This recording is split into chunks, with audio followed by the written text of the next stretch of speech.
IBGE. Então, por favor, recebam o Jefferson Mariano com sua apresentação remota. Olá, bom dia a todos, a todas. Não sei se estão me ouvindo bem, estão percebendo aí? Está aparecendo? Ótimo. Então, é um prazer enorme estar aqui com vocês, né? Eu agradeço imensamente o convite, né? O convite para participar desse importante seminário, essa importante iniciativa, né? Recebi o convite pela Lívia, né? E eu vou... Bom, como o tempo é bastante curto, né? Eu vou falar nessa apresentação para vocês um pouco da lógica da organização das informações do IBGE, principalmente para quem vai consultar os dados, para quem vai acessar a base dos dados, o que a gente tem de interessante, né? Lembrando que eu estou na instituição desde 2002, né? Eu estou no IBGE, eu sou professor universitário também, né? Eu leciono na Casper, né? Leciono para o pessoal de comunicação, tem uma disciplina específica, inclusive, que é uma disciplina de metodologia, e outra que é de realidade socioeconômica e política brasileira, no qual a gente tem bastante experiências com relação a esse trabalho com as bases de dados. Então, o que eu vou fazer aqui? Inicialmente, falar muito rapidamente sobre algumas diferenças em relação ao que a gente tem no IBGE, as bases do IBGE, e depois falar rapidamente também com relação às possibilidades de acessar esses dados, como é que a gente pode trabalhar. Assim, são muitas questões, né? Acho que são muitas áreas, então eu vou trazer o que é mais específico, o que é mais interessante, e evidentemente, depois eu vou deixar o contato, a gente tem uma dinâmica, inclusive, de atendimento no IBGE, é importante que todos saibam, né? Eu estou falando aqui com um grupo de especialistas, né, de pesquisadores. Eu tive o prazer agora de acabar de acompanhar a apresentação da Beatriz, né, uma excelente apresentação, né? E o que acontece? As pessoas que precisam de dados, precisam acessar as bases, inicialmente precisam saber que tem uma possibilidade muito rápida, vocês podem entrar em contato com o setor de disseminação de informações do IBGE, e essas informações elas podem ser acessadas. Bom, primeira coisa, quando a gente vai trabalhar com esses dados, a primeira coisa que é importante saber é a questão da estrutura, como é que os dados são estruturados, né? Então, quando vocês entram na página do IBGE, então na página do IBGE a gente tem uma divisão clássica das pesquisas. Todas as pesquisas que o IBGE faz, tem um pacote de pesquisas, pesquisas econômicas e pesquisas sociodemográficas, né? Eu vou abrir aqui a página, deixar a página aqui do lado aberta para a gente poder conversar. Então, o que acontece? Tem lá, deixa eu pegar aqui, deixa eu ver se todos estão enxergando. Todos veem aí a página do IBGE, né?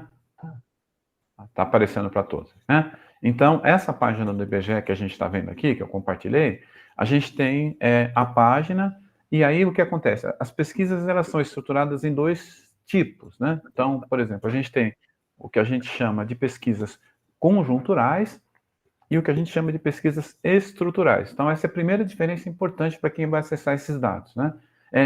Por exemplo, a gente tem, no caso do que a gente chama de pesquisas estruturais, são as pesquisas nas quais todos os dados são levantados, é um conjunto grande de informações, então são questionários bastante pesados, no qual nós mobilizamos todas as informações possíveis para que essas informações possam ser mobilizadas. Então são pesquisas mais pesadas. Então as pesquisas estruturais, elas têm um tempo maior para levantamento de dados e tem um tempo maior para que esses dados sejam disponibilizados. Então eu vou dar um exemplo. Quando a gente está falando de pesquisas econômicas, né? Aqui a gente está com um grupo de pesquisadores das mais diversas áreas, né? Então, por exemplo, quando a gente está falando de pesquisas econômicas, eu vou dar um exemplo. A gente tem uma pesquisa que o IBGE faz sobre o comércio. E uma pesquisa que o IBGE faz sobre a indústria, por exemplo. No caso da pesquisa sobre o comércio, a gente tem uma pesquisa que é feita para que o mercado possa sondar e acompanhar o comportamento da atividade comercial. Então, o que acontece com essa pesquisa? Ela é divulgada mensalmente. Então, os pesquisadores querem saber o que está acontecendo com o comércio, o comportamento do comércio.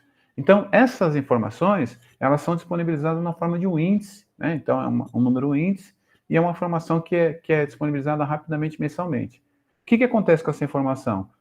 O número de eventos, ele é mais limitado, porque como é muito rápida, eu não consigo pegar todo o setor comercial. Então, o número de eventos ele é menor e eu disponibilizo na forma de taxa, de índice. Então, qual que é a frustração do pesquisador, da pesquisadora? Eu quero obter os dados. Você só vai conseguir os índices porque a amostra ela é reduzida. Agora, quando eu não estou muito preocupado com a questão temporal, eu quero analisar a fundo o comportamento do comércio, daí o que eu faço? Eu vou e observo, ao invés de entrar aqui observar, por exemplo, pegar só o dado conjuntural, eu vou lá e pego o dado estrutural. Então, quando eu entro aqui nas estatísticas, e vou nas estatísticas econômicas, por exemplo, o exemplo que eu estou dando, entrei aqui e vou no comércio. Então, vocês vão ver lá que eu tenho um painel no qual eu tenho dois tipos de pesquisas. Eu tenho lá a pesquisa mensal do comércio e a pesquisa anual do comércio. Então, na mensal, eu tenho esse indicador conjuntural e na anual eu tenho o estrutural. Então, vai depender das escolhas. Então, se eu quero fazer uma análise mais detalhada do comércio, eu pego a anual. Só que qual a limitação? A limitação temporal, porque os dados disponibilizados, eles têm, como é estrutural, eu preciso levantar um conjunto muito grande de informações para poder disponibilizar, eu tenho o problema do calendário. Então, por exemplo, nós estamos em 2023, os dados das pesquisas estruturais dizem respeito a 2021. Ao passo que a conjuntural, eu tenho uma divulgação mensal. Então, o que é conjuntural? Taxa de desemprego, inflação, que é aquela informação que você obtém quando você entra na página do IBGE. Então, voltando aqui na página do IBGE, o que acontece? Quando eu entro aqui na home, na página inicial, eu entrando aqui, eu vou clicar na parte superior. Quando eu entro na home, o que aparece inicialmente? Uma barrinha, e essa barrinha vai me mostrar aqui em cima os indicadores. Então, já tenho todos os indicadores aqui. Se eu clicar no indicador, eu já abro uma tabela, já tenho a série. Então, aqui embaixo eu já tenho esses indicadores e eu posso, inclusive, escolher quais os indicadores que eu quero selecionar. Então, isso é muito rápido, vocês conseguem pesquisar. Além disso, além desses indicadores estarem disponibilizados aqui, a gente tem lá o painel de indicadores que vocês conseguem levantar. Tem um ícone aqui chamado Outros Indicadores, eu não vou clicar, mas para que vocês vejam, se vocês clicarem aqui em Outros Indicadores, vocês conseguem ter a lista completa dos indicadores que estão disponíveis no IBGE. É claro que há uma ênfase no caso das questões econômicas, mas, por exemplo, eu estou falando aqui para um público que é muito voltado para a área de comunicação, né? E muitas pessoas trabalham com indicadores econômicos, emprego, inflação. Então, aí só para sinalizar que a gente tem sempre essa distinção entre o conjuntural e o estrutural. Então, a primeira questão para quem vai manipular os dados, né? Então, isso significa o quê? Que quando eu vou trabalhar com conjuntural, né, minhas estatísticas terão uma característica diferente do estrutural. Primeiro ponto. O segundo ponto que eu queria destacar aqui... Só uma questãozinha. A tela que você está mostrando, essa do IBGE mesmo, é uma tela do senhor de explicativa? Perdão, eu não consegui entender. É a tela do IBGE que o senhor está querendo mostrar ou é uma outra? Não, a tela que está compartilhada é a tela do IBGE mesmo, que vocês estão vendo. Tá, não, só para... Obrigada, viu? Não, tranquilo. Tudo aqui eu vou compartilhar do IBGE, né? Eu estou direto no site mesmo, né? Então, estou aqui na página. Mas você está navegando ou não? Não estou carregando, não. Por enquanto, eu só estou mostrando. Aqui, né? Porque acho que talvez o tempo seja bastante breve para a gente fazer algumas operações, mas eu vou mostrar algumas coisas aqui. Então, primeiro, mostrar essa página, né? Mostrando essa página para vocês, né? Então, tem o conjuntural e o estrutural. Agora, tem outra diferenciação que eu queria falar, antes de mostrar aqui, inclusive tem até a ver com a questão da apresentação anterior, aí, né? Que é a questão de trabalhar com os dados, que é a seguinte: a gente também tem uma diferença entre pesquisas amostrais e pesquisas amostrais e pesquisas censitárias. Um pouco para falar da apresentação que saiu há pouco do censo, né? Então, o que acontece? O censo demográfico, né, que é uma ferramenta que todos vão utilizar, porque o censo demográfico a gente tem a base de informações para municípios, é a única pesquisa que a gente tem essa capilaridade de informações para municípios e distritos. O censo populacional ele tem essa separação entre pesquisas amostrais e censitárias. Então, a pesquisa amostral tem um recorte, tem uma amostra, e o censitário tem todo o conjunto das informações. Então, qual é a diferença? Quando eu estou trabalhando com amostra, eu já tenho que utilizar recursos mais sofisticados em termos estatísticos, né? Eu tenho que trabalhar trabalhar com coeficiente de variação, observar erro amostral, eu já tenho alguns cuidados com relação à quantidade de eventos que eu vou pegar, e já no caso de uma pesquisa censitária, é mais tranquila. Então, o censo, né, eu vou voltar aqui, então estou aqui na página do IBGE, o censo demográfico, né, que foi divulgado recentemente, todas as pessoas acompanharam, ele tem uma chamada já, né, a gente tem na página do IBGE uma área para a imprensa, né, que é a sala de notícia, e que tem a área do censo. Para quem vai pesquisar os dados do censo, você já pode entrar diretamente na plataforma, o IBGE disponibilizou uma plataforma que é censo2022.ibge, eu vou clicar aqui, ó, censo2022.ibge.gov.br. Bom, acredito que todos estejam vendo aí, né? Carregou, né? Legal. Então, essa página do IBGE, ela já carrega todos os resultados do censo. Então, os pesquisadores já podem direto, as pesquisadoras, acessar esses dados. Foi uma página que foi elaborada, uma área que foi elaborada para efeito de coleta, os dados eram coletados, alimentados no sistema, e aí, a partir daí, os dados já podem ser disponibilizados, os resultados. Esses dados, só para destacar para vocês, eles têm uma seguinte lógica, né? A gente, como eu falei para vocês, como os dados, eu vou clicar aqui no ícone resultados, para vocês observarem, ele tem a seguinte lógica, a gente já tem aqui alguns dados gerais que foram disponibilizados, então tem aqui o dado populacional do Brasil, a área, vocês conseguem baixar os resultados aqui, né? Dá para salvar esse no arquivo, e a gente consegue pegar os locais, vocês estão vendo que aqui o dado é Brasil, né? Vocês conseguem pegar por região, depois descer unidades da federação, até chegar na capilaridade menor, que é o nível territorial município, né? Então aqui, não está aparecendo, deixa eu carregar novamente aqui, né?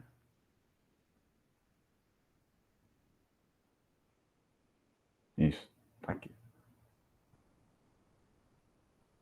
Então aqui, ó, aqui na parte superior, tem o ícone resultados. É aqui que vocês vão clicar, vocês clicando em resultados, os resultados aparecerão, né? Deixa eu só novamente carregar, porque não está...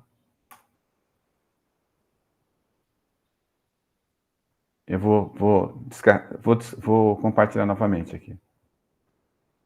Eu vou compartilhar novamente que não está aparecendo aqui. Deixa eu... Aqui. Essa área aqui que eu queria mostrar para vocês. Aqui já tem o resultado, agora vocês estão vendo, né? O que acontece? Então, já tem aqui o painel com resultado, né? E aí, lá em cima, vocês estão vendo na parte superior que tem Brasil, é só clicar, abre a unidade da federação, depois abre São Paulo, e assim por diante, os municípios, vocês conseguem pegar esses dados na forma de painel. Então, estou mostrando que o painel é muito rápido, o que está sendo divulgado ainda nesse momento é o resultado do universo, então é resultado tranquilo de pesquisar, porque são dados mais gerais, e dados que não há necessidade de nenhum recurso sofisticado em termos estatísticos, né? Agora, a partir do ano que vem, a gente começa a divulgar os resultados da amostra. E aí, a amostra tem uma dinâmica. Como é que ela é feita? Quanto maior o município, menor a amostra, porque a gente tem um número de eventos significativos que a gente pode trabalhar. Quando o município é muito pequeno, aí a amostra tem que ser significativa. Então, municípios com menos de 4 mil habitantes, por exemplo, a amostra chega a ser correspondente a 50% dos eventos. Porque senão eu não consigo trabalhar com alguns fenômenos que tem na amostra, por exemplo, dado de deficiência, população, autismo, algumas características dos domicílios da população, então por isso que a gente tem essa dinâmica. E aí, é claro, quando vocês vão trabalhar com a amostra, vocês têm outros recursos. Então, só para mostrar para vocês que tem esse painel, então eu queria mostrar dois painéis e depois mostrar um pouquinho a dinâmica de algumas consultas do CIDRA.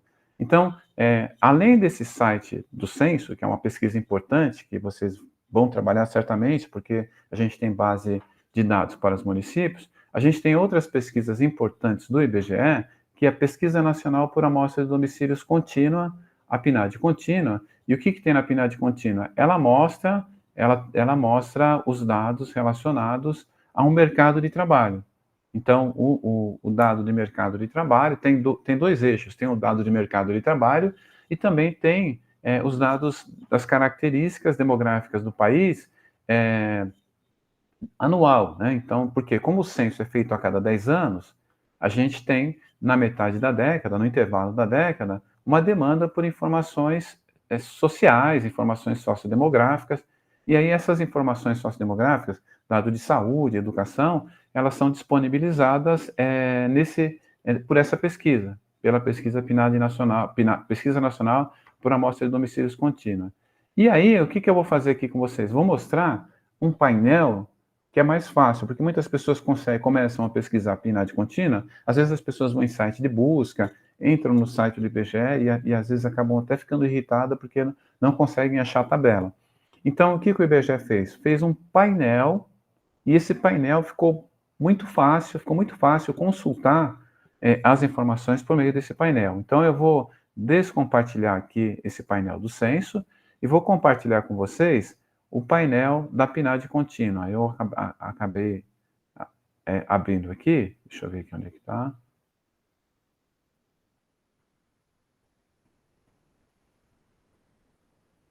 Eu vou abrir aqui uma janela da PNAD contínua e mostrar para vocês aqui.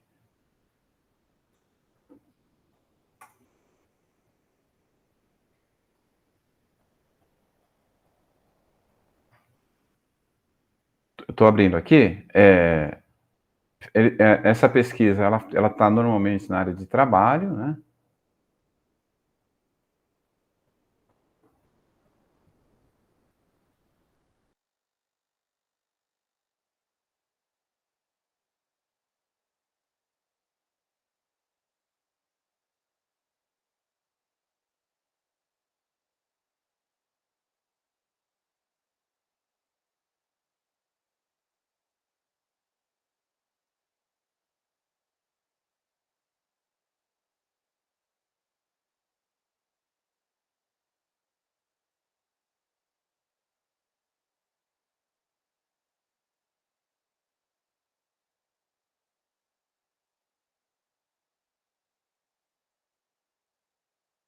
Acho que a gente chegou, e até acho que o palestrante caiu, né? Como a gente fala, né? Na parte remota. A gente está verificando o que está acontecendo, né? E enquanto a gente verifica se ele vai terminar a palestra ou se a gente vai para o call daqui a pouco, então vou aproveitar o tempinho para falar sobre os nossos patrocinadores, né? Esse evento, ele teve custo, né, dos nossos cargos aqui, gratuitamente, né, pessoal remoto, mesmo pessoal aqui presencial. Voltou? Não? E aí, no caso, não, a câmera está aqui. Tem que me adaptar esse terceiro, ele voltou. Ah, voltou, perdão. Não, perdão, acabou caindo aqui. Eu peço desculpas aqui. Eu estava com muitas áreas abertas aqui e acabou caindo. Eu peço desculpas. Não, pode continuar, professor. Eu estava com dois painéis, duas áreas abertas e acabei sem dois navegadores abertos e por isso que aconteceu esse problema. Então, peço desculpas, eu estou novamente aqui. Vamos continuar, então. Vou tentar novamente compartilhar aqui. E estou abrindo aqui o painel da PNAD contínua e disponibilizar para vocês aqui, né? Então, vamos lá, né? Realmente é vergonhoso isso. Vamos lá. Pegar uma janela.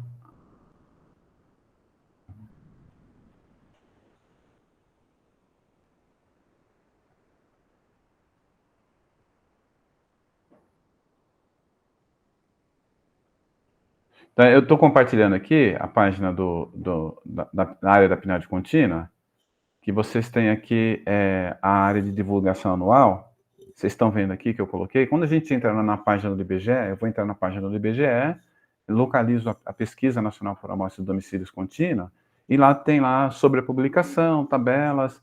Tem duas áreas. Tem o painel da PNAD contínua que eu quero mostrar para vocês, e também tem a área de microdados. Eu queria mencionar rapidamente a área de microdados, porque o que acontece? Vocês tiveram há pouco uma conversa sobre o R, né? E o que acontece? Uma parte dos dados disponibilizados pelas pesquisas do IBGE, por exemplo, a pesquisa de orçamentos familiares e a PNAD contínua, o IBGE já disponibiliza um pacote do R para que seja possível manipular esses dados. Então, eu já vi que vocês conversaram um pouquinho sobre R, isso ajuda bastante. Mas o painel da PNAD contínua está aqui, ó, eu vou clicar para ver se abre.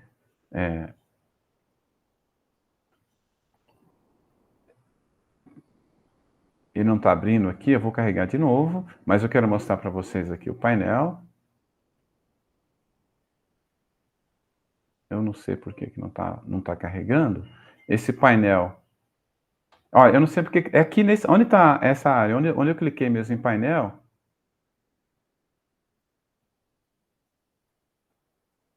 Deixa eu carregar de novo, porque o painel está aberto aqui, não está aparecendo na apresentação. Eu vou clicar novamente. Esse painel.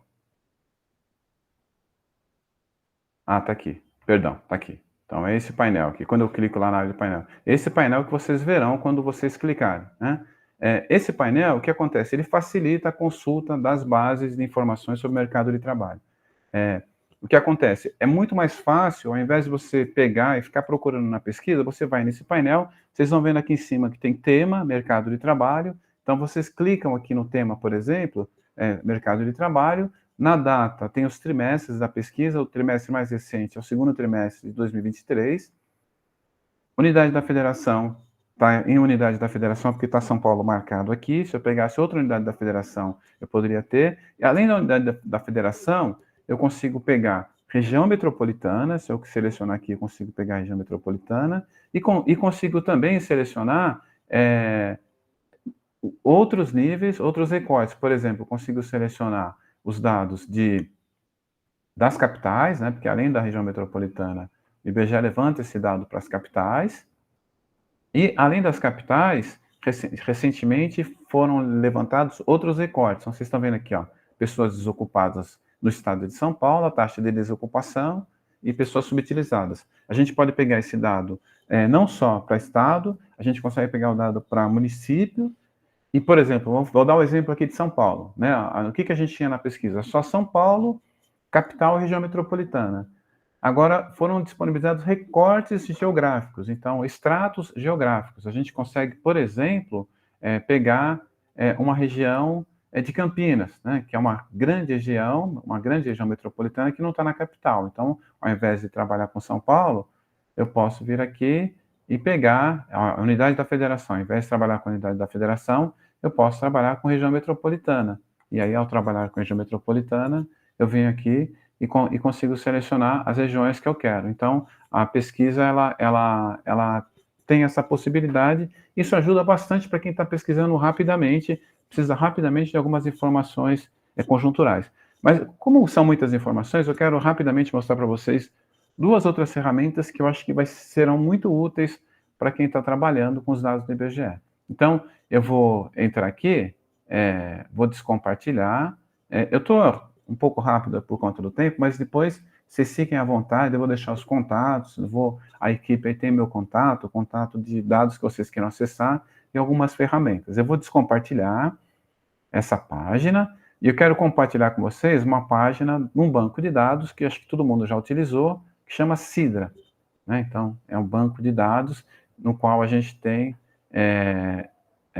um banco de dados no qual a gente tem um conjunto de tabelas que podem ser exploradas no IBGE. O Sidra é um agregador, na verdade, é um repositório das tabelas das pesquisas do IBGE. Praticamente todas as pesquisas do IBGE estão nesse repositório, então a gente tem cerca de mais ou menos umas 10 mil tabelas. E aí, o que os pesquisadores fazem? Eles alteram os parâmetros das tabelas que estão disponíveis. Então, eu consigo salvar uma tabela, consigo formatar uma tabela, e essa tabela que vai ser formatada, eu posso salvar no formato,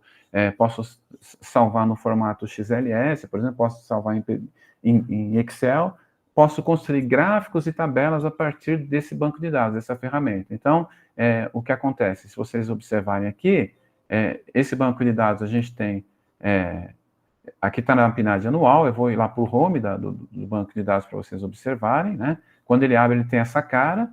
Na parte superior, eu tenho uma régua com as pesquisas conjunturais, e aqui embaixo, as abinhas correspondem às pesquisas, aqui em cima as pesquisas conjunturais, as mais pesadas, e aqui embaixo as barrinhas das pesquisas conjunturais. Então, por exemplo, sempre o que tem de mais recente fica em evidência.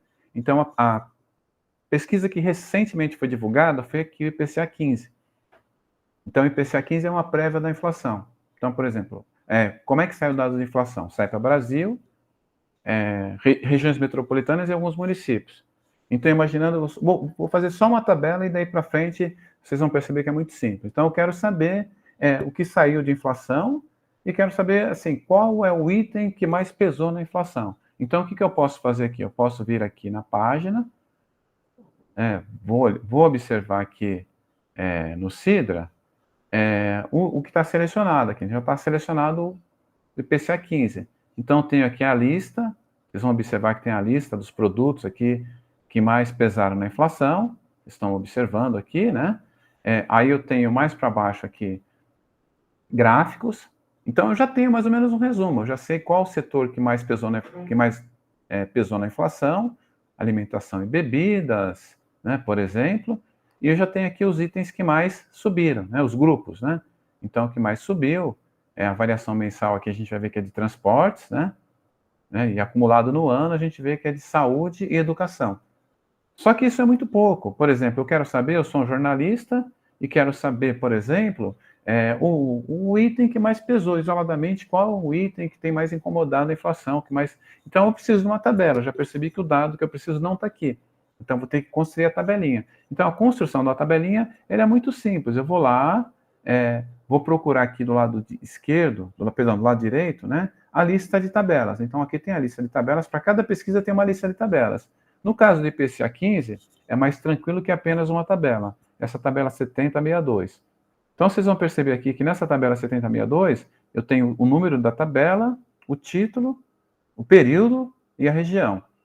Esse número é muito importante para quem vai pesquisar o Sidra, porque, como eu falei, são mais de 10 mil tabelas. Então, quando eu achar uma tabela que é muito importante, eu anoto o número, porque depois como é que eu faço para pesquisar? Eu vou lá na lupa e já coloco direto o número e vou direto para a tabela. Então, essa tabela é muito simples de elaborar. Eu vou pegar, clicar no título.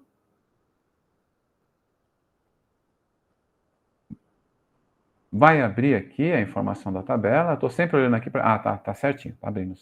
Vou abrir aqui a tabela e aí vou fazer a minha tabela. Como é que eu vou construir a minha tabela? Eu vou pegar aqui, eu quero pegar, por exemplo, a variação mensal, que aí aqui aparece. Uma coisa para quem vai trabalhar com estatística de preços de qualquer outra tabela, de qualquer outra pesquisa. Além da variação mensal, isso aqui é especialmente para jornalistas, né?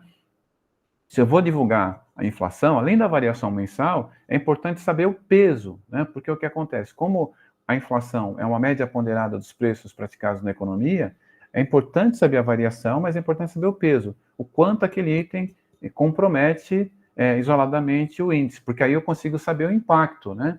De repente você tem um aumento de 30% no chuchu, mas o impacto do chuchu na cesta do consumo dos trabalhadores é nulo. Então essa é a informação importante. Mas aqui, só para exemplo, eu vou pegar apenas a variação, né? Então, a variação mensal que a gente está pegando, selecionei a variação mensal, e aqui, como eu quero saber o que pesou mais, vocês vejam que eu tenho vários itens.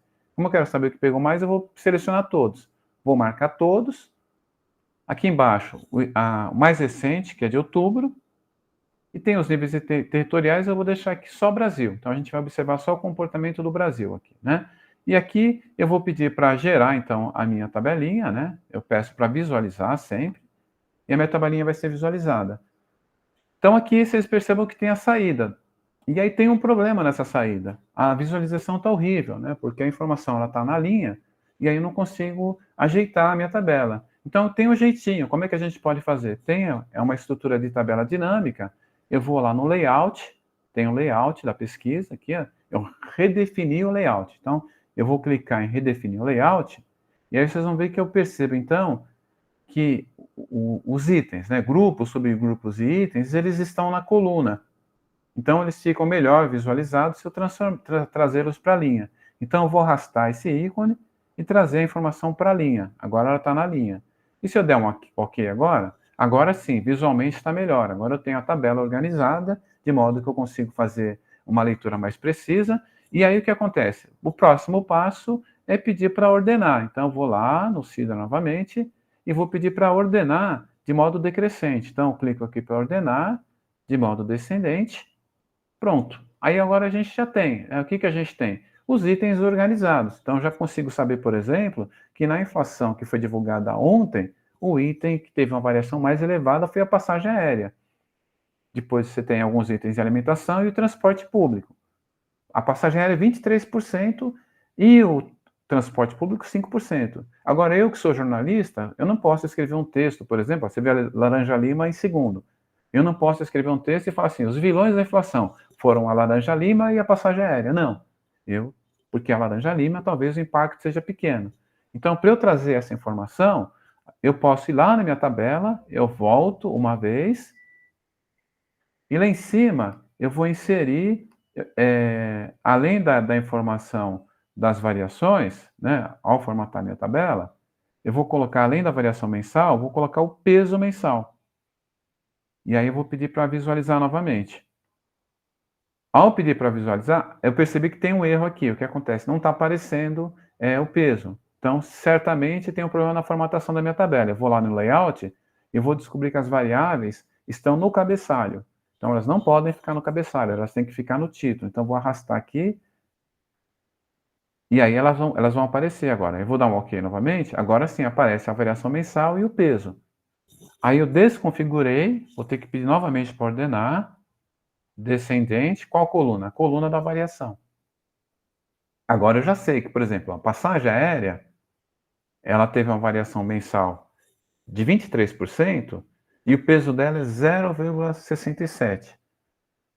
Ao passo que o transporte público teve uma variação de 5,68, mas tem um impacto de 3,057. O que isso significa? Que o transporte público tem um peso de 3% no índice de preços e a passagem aérea de 0,67. Então, como é que eu faço para saber o impacto? Eu, jornalista, eu vou multiplicar a variação mensal pelo peso e eu tenho o impacto. E aí, esse impacto, aí sim eu consigo falar do vilão da inflação.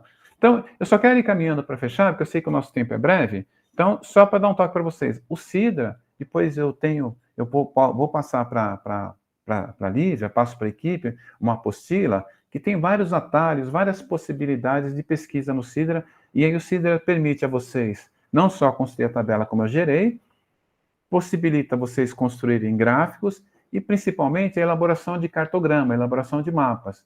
E os mapas também ficam visualmente muito tranquilos, é muito simples de fazer, e o mapa é importante porque, por exemplo, vou dar aqui, você está trabalhando com São Paulo, e eu tenho uma tabela na qual eu vou formatar o PIB de todas as cidades do estado de São Paulo. São 645 municípios. Então, a tabela fica horrível. Vocês sabem que, por exemplo, quando a gente vai escrever um texto, preparar uma matéria, o que acontece? A gente sempre tem um dilema. Vou colocar um gráfico, vou colocar uma tabela, ou não vou colocar esse tipo de informação? O gráfico, em um texto, a gente utiliza... quando a gente utiliza um gráfico, a gente tem que ser muito econômico, porque eu não preciso carregar todas as informações no gráfico. Senão o texto fica visualmente poluído, as pessoas não vão ler. Então o gráfico ele tem que ser clean, né? Agora, quando eu preciso de todas as informações, aí eu já tenho que carregar a tabela. Na tabela eu carrego todas as informações. Agora, quando as informações são exageradas, por exemplo, PIB de 645 municípios, é impossível, ninguém vai ler minha tabela. Então eu uso a ferramenta de construir um cartograma, de fazer um mapinha. O programa permite fazer, é muito simples, é muito fácil de visualizar esse mapa, então depois eu mostro. Acho que inclusive em algum outro momento a gente até pode organizar um curso, né? A gente tem essa dinâmica de oferecer curso aqui no IBGE, eu levo esses cursos às vezes para outras faculdades, a gente pode organizar para vocês fazerem a leitura desses dados. Então, o Sidra é uma ferramenta extremamente importante que vocês vão usar, e eu queria só mostrar para vocês uma outra ferramenta que vocês podem e devem usar. Eu vou descompartilhar aqui o Sidra, né? Vou parar a apresentação. E uma outra ferramenta que vocês vão usar, especialmente no momento que a gente está entrando agora. Então, como eu falei, começam a ser divulgados os resultados da amostra do censo, e aí os pesquisadores começam a ter a necessidade de acessar os microdados. Então, o que é microdado? As tabelas do Sidra estão prontas. Todos os dados do censo estão lá. E aí o que acontece? O que eu preciso, o que eu quero acessar não está, o IBGE não divulgou. Então, por exemplo, eu estou fazendo uma tabela de dados referentes à população feminina na cidade de Bauru. Então, tem os dados gerais da população de Bauru, por sexo, por faixa etária. E aí eu tenho uma percepção de que eu quero observar na cidade de Bauru regiões, né, as regiões de Bauru, distrito, bairro. Eu quero pegar algumas características desses bairros, desses distritos. Então, eu quero, por exemplo, observar rendimento, observar a população com deficiência e mercado de trabalho, rendimento. Então, eu já começo a pegar coisas, eventos, que não foram disponibilizados nas tabelas gerais. Então, para isso, o que eu vou precisar fazer? Vou ter que acessar os microdados. O que é isso? Eu vou ter que pedir para o sistema realizar a leitura dos questionários para que eu possa manipular essa informação. Então, existe um banco de dados do IBGE que permite fazer isso, especialmente no caso do censo. É claro, a gente pode usar outras ferramentas para fazer isso, como eu falei, né? Vocês tiveram agora uma apresentação brilhante sobre o R é uma ferramenta muito boa para acessar os microdados das pesquisas do IBGE. Além do R, tem outros pacotes, tem outros softwares, né? Tem o PSPP, que também é uma ferramenta gratuita que vocês conseguem acessar esses dados. Mas o IBGE tem uma área, um pacote, uma ferramenta específica, eu deixei aberto já, para vocês aqui, depois vocês vão entrar lá e fazer isso, que chama Banco Multidimensional de Estatística. Então, esse Banco Multidimensional de Estatística, então, como é que vocês entram lá? Vocês digitam lá no navegador bme.ibge.gov.br. O que vocês vão fazer com esse banco de dados? Vocês vão clicar lá, nova conta, e vai abrir uma página para vocês colocarem os dados de CPF, as informações de vocês. E lá vocês cadastrarão eu não vou fazer a apresentação agora por conta do tempo, só para mostrar para vocês mesmo, né? Só para eu ir encerrando aqui, né? Vocês vão colocar os dados de vocês, vão cadastrar um CPF, um e-mail, né? E ao cadastrar esse e-mail, o que vai acontecer? Você vai ter uma senha e você vai poder acessar essa ferramenta. O que essa ferramenta permite? Permite que você faça as tabulações dos microdados, especialmente agora, como o censo vai estar disponibilizado, vocês vão poder acessar. Então, vocês acessam, vão fazer as tabulações. Depois, né, que vocês tiverem essa senha será validada e vocês terão um acesso amplo dessas pesquisas. É uma ferramenta muito importante, novamente, também existe uma apostila, depois eu compartilho com vocês essa apostila, e como eu falei, a gente pode em algum outro momento organizar um treinamento, a gente tinha treinamento sistemático do IBGE sobre esse tema, ainda a gente está retomando, né, teve uma parada nesse período de 18 a 22, certamente será retomado Bom, pessoal, era esse o recado, né, praticamente o recado, né, o tempo bastante curto, né, fico à disposição, dúvidas que vocês tiverem, perguntas, e vou deixar também meu contato, como eu falei, né, para que vocês possam entrar em contato, se tiver alguma dúvida, estarei à disposição.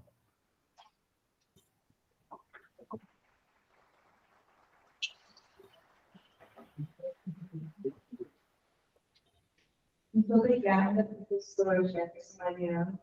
Eu gostaria de ter tido essa palestra antes.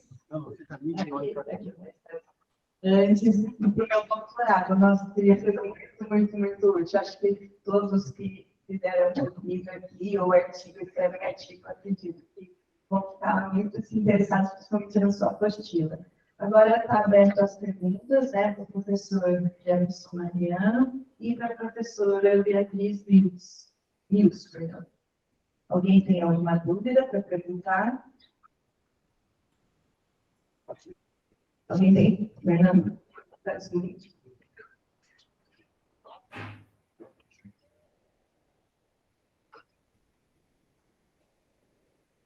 Olá, professor, bom dia.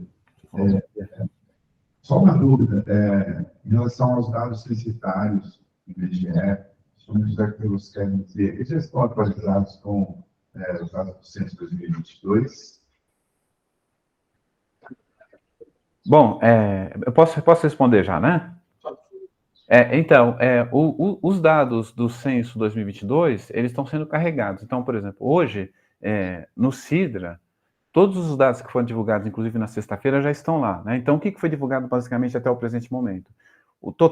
A totalização da população nas cidades, em todas as cidades, o índice de envelhecimento, que é uma razão, né, entre as pessoas de 65 ou mais, em relação às pessoas de até 14 anos ou mais, a distribuição da população por faixa etária e sexo. Então, as demais informações ainda não foram disponibilizadas. Aí, o que precisa ser disponibilizado? Além dos dados relacionados à amostra, os resultados por setores censitários, né? Então, o que é setor censitário, para quem não está familiarizado? É a menor unidade de coleta de informação do IBGE. Então, imaginando, novamente, eu vou dar um exemplo da cidade de Bauru. Dividimos a cidade de Bauru por bairro, por distrito. Cada distrito a gente faz o pedacinho e coleta esses dados. Os dados coletados, eles podem ser divulgados, e aí é uma ferramenta importante para quem quer trabalhar com especificidades nas regiões. Então, os resultados dos setores censitários ainda não foram disponibilizados. Quando terminar o processo de divulgação do total das informações dos resultados do universo, aí em seguida saem os dados dos setores censitários. Tem alguma previsão? Não, ainda não, porque houve um atraso da coleta, e aí esse atraso da coleta implicou no atraso no plano de divulgação, né? Então, o que a gente sabe, por exemplo, é o seguinte: esse ano já não sai mais, né?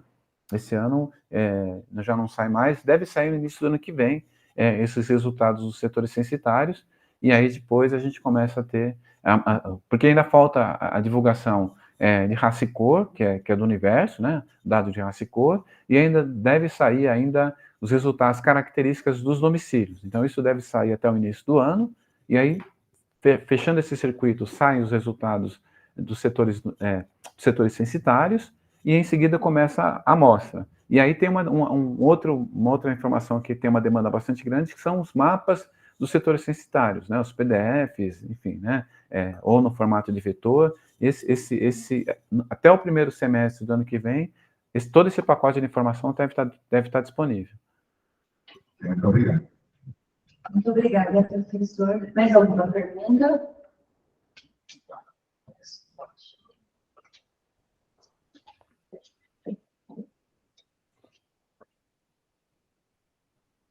Eu queria fazer mais um comentário, e aí a Bia e o Jefferson fiquem à vontade, acho que cabe para os dois, né? Acho que como ambos são docentes, né, ministram, tem interação com alunos, né, e esse universo de dados, algo que me inquieta bastante também como professor, né, é que a gente tem, acho que, dois cenários. No primeiro cenário, quando a gente lida com dados estruturados, né, que inequivocamente, quando a gente entra no site do IBGE, a gente tem esse dado já pronto para ser tratado, né? Na verdade, pronto para ser gerado sua visualização a partir do reporte que você quer. Então, você tem SIDA, você tem o R, o Python, várias ferramentas de low-code, até fazer a leitura e interpretação desses dados, né? Acho que o primeiro desafio que está posto é que nós precisamos formar pessoas para que façam isso, pelo menos isso. Porque eu considero, aí aqui no livro de vocês, acho que 90% do trabalho mais difícil com ciência de dados é a coleta e o tratamento desses dados. Porque quando a gente vai no lugar para extrair esses dados, normalmente eles saem não estruturados, né? E aí é um trabalho imenso para você conseguir extrair alguma coisa daquilo. Então, eu tenho também uma porque é uma dificuldade, primeiro, em habilitar os alunos a, por exemplo, conhecer uma biblioteca Pandas do Python para poder aprender a lidar, e depois uma biblioteca tipo Matplotlib para poder gerar gráficos, algo do gênero, tanto as outras bibliotecas como com a realização de code. Acho que há uma importância de se treinar alunos para esse olhar, para saber lidar com dados, mas antes disso, ainda acho que não adianta nada a gente falar de ciência de dados se a gente não pensar nesse 90% do trabalho principal, que é a coleta e a organização desses dados não estruturados, que é o que mais tem hoje em dia, né? Então, eu queria saber um pouco de vocês, da perspectiva como docentes, pesquisadores, como vocês lidam com esse cenário dos dados não estruturados também. E aqui a gente está vendo, na palavra da Bia, né, a parte dos resultados, né, o Jefferson está nos apresentando ferramentas super úteis, né, para visualização disso, que é importante, como eu já coloquei, mas antes disso tem um processo muito maior, mais difícil, que é lidar com a limpeza desses dados, né, que são não estruturados, e é uma angústia muito grande para mim, porque aí há uma curva de aprendizagem enorme, né, que nem sempre está com rápido, no período de tempo curto, né? Então, como que vocês lidam com isso? Primeiro, no ensino ou na prática com alunos, né? E que dicas vocês dariam para poder superar essas dificuldades, porque o que a gente mais encontra, o que é mais dado interessante, às vezes, para a pesquisa, são esses dados mais estruturados. É isso. Posso responder primeiro? Claro. Eu acho que tem alguns pontos do que você falou. Sobre ensinar, por exemplo, quando eu estou ensinando uma ferramenta, que eu estou ensinando como analisar dados, eu falo que os dados, nunca sai de jeito, por exemplo, a base do script já está toda arrumadinha. E aí eu falo, os dados da ferramenta não são assim, já pega uma base arrumada e a gente ensina essa técnica. Depois que a pessoa está confortável, a gente vai mostrando outras bases, e eu falo assim, usem muito, pega uma base que você tem interesse, para os alunos, né? Pega uma base que você tem interesse e começa a tentar usar o que você não, para você ver que você vai chegar em dúvidas que não apareceram, tem coisas que não apareceram aqui, mas se perguntar, para ir ampliando. Isso, assim, ainda estou falando de bases que estão um pouco bagunçadas, né? Porque quando chega em bases muito bagunçadas, geralmente as pessoas que estão começando, a gente não conversa. No máximo, quando a pessoa já está no nível mais introdutório, a gente fala, olha, você pode, às vezes, seguir para o web scraping, para você raspar baixo na internet, que, por exemplo, eu no doutorado, né? Os dados são totalmente estruturados na internet. Aí eu tenho que estruturar eles para poder analisar. Só que aí, isso aí tem é uma coisa muito pesada mesmo. Então, para começar com as pessoas, para não assustar, geralmente a gente começa com dados gravados, aí depois vai para dados públicos, que às vezes não estão tão arrumadinhos, sim, mas aí as pessoas vão aprender pelos centros, ter dúvidas, a gente junta e explicando e tudo mais. E eu acho que uma outra coisa que você comentou, que é um desafio, mesmo dados estruturados, pensam dados públicos, lá na Arnex, por exemplo, a gente fez esse ano um vídeo que foi muito legal, e assim, se conseguirem replicar em outros lugares, é bem legal. Eu vou tentar fazer. Na verdade, quem faz esse evento não é a Arnex, a gente só fez em São Paulo, né? Ele é um evento divulgado pela Open Knowledge. E aí a ideia foi, a gente trouxe pessoas especialistas em alguns que já trabalham um pouco com uma base de dados específica, por exemplo, o trabalha muito com o IBGE e com o IBGE.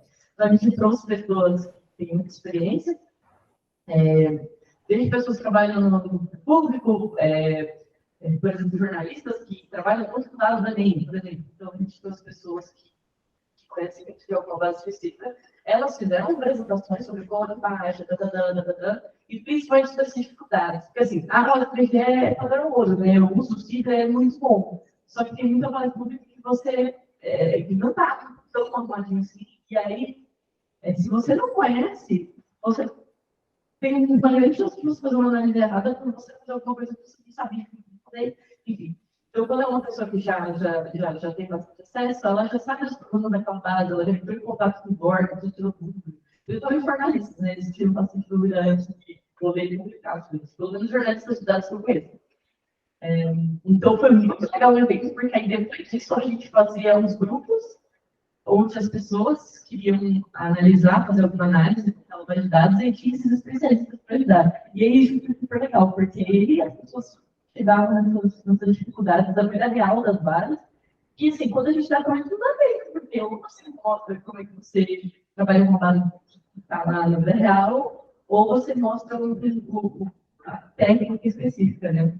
Você precisa ver muito mais longo para colocar isso em vídeo. O curso do Sebrap é um curso que a gente tenta usar bases mais da vida real, só que aí a gente nunca vai lançar muito na parte técnica, porque é um ou outro que você aprofunda, né? Mas pelo público, as pessoas geralmente gostam de usar bases da vida real, que você vai ficar e chegar menos longo, né? Um percurso técnico mais curto, mas são coisas que ela consegue já aplicar no dia a dia. Né? Eu acho que é isso. Bom, obrigada. Professor Jefferson, quer comentar? Não, sim, né, rapidamente, eu até por conta da natureza da minha atividade, né, por trabalhar numa instituição pública de pesquisa, né, todo esse tempo, antes do IBGE eu trabalhei bastante tempo também na Fundação SEAD, que é uma outra referência aqui no estado de São Paulo, né, e eu tenho já o vício, eu já sou viciado em trabalhar com dados estruturados, né, e aí, mas eu acho bastante importante porque um um debate que a gente vem realizando nos últimos anos é que realmente no passado recente, a nossa grande dificuldade era ter as informações, era levantar os dados. Por isso que a questão da estatística, do erro amostral, a questão do, né, do intervalo de confiança, coeficiente de correlação, enfim, todas as ferramentas que a gente tem para tentar fazer um filtro com relação à qualidade da informação, ao dado, a gente tinha essa dificuldade por conta da coleta. Hoje mudou, hoje a gente tem um cenário diferente, que a gente tem uma avalanche de informação, e é justamente esse trabalho que você colocou que a gente tem que começar a fazer o filtro e selecionar qual a informação que serve e qual que não serve. Então, agora realmente é um desafio, e esse desafio as instituições de pesquisa têm enfrentado. Por exemplo, hoje, as pesquisas do IBGE, a gente tem os questionários que são aplicados, o censo, a PNAD, as pesquisas econômicas, mas, por exemplo, o IPCA, parte da coleta do IPCA já não é mais feita da forma convencional como as pessoas imaginavam, que era o pesquisador mandando o questionário para a empresa ou indo pela empresa. Então, por exemplo, uma parte da coleta de preços hoje já é feita por robô.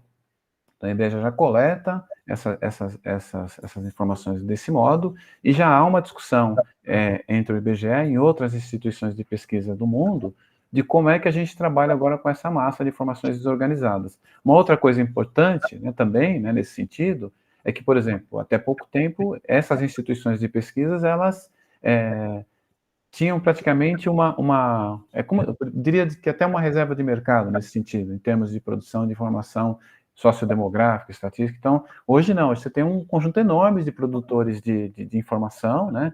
A gente está falando de uma série e produzem a informação gratuita, inclusive, que esse é o dilema, gratuita entre aspas, né? Então, a gente está aqui conversando, nossos dados estão na rede, e já tem gente coletando esses dados e já estão produzindo informação.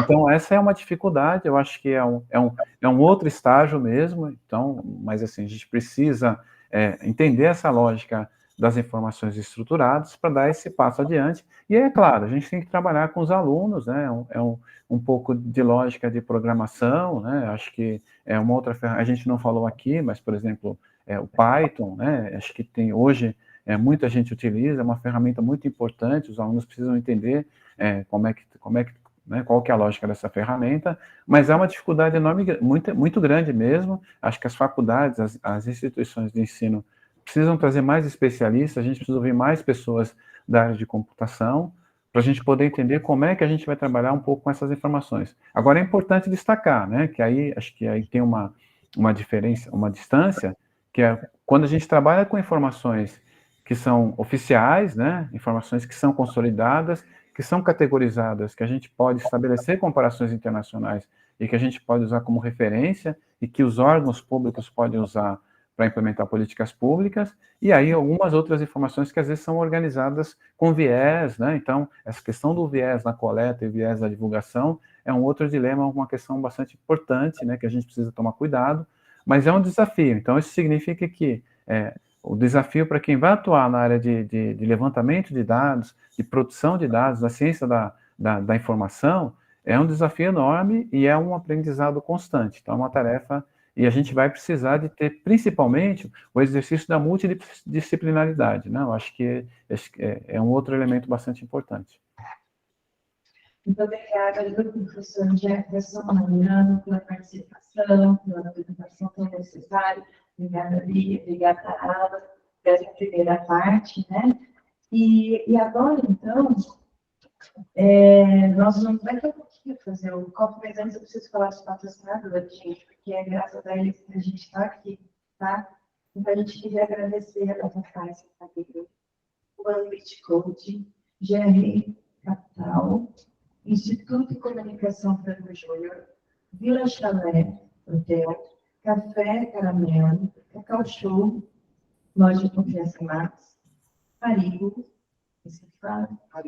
Haribo, Sabor da Fruta, Conque, Gráfica Palamin, Bolo Bom, Bolo Caseiro, Biscoitos Encanto, Pixon, PPG Meet, né, o nosso programa, a FAPESP, CAPES, a nossa diretora da FAAC, uma agradecimento especial, a Fernanda Henriques, também a Alessia Valdu, e